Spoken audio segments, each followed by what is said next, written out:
Hi, today I'm for the Nokia T21 and I'll show you how to install iPhone keyboard on this device.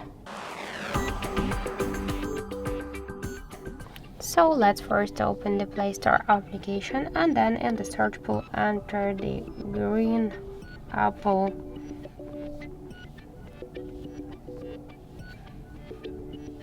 keyboard.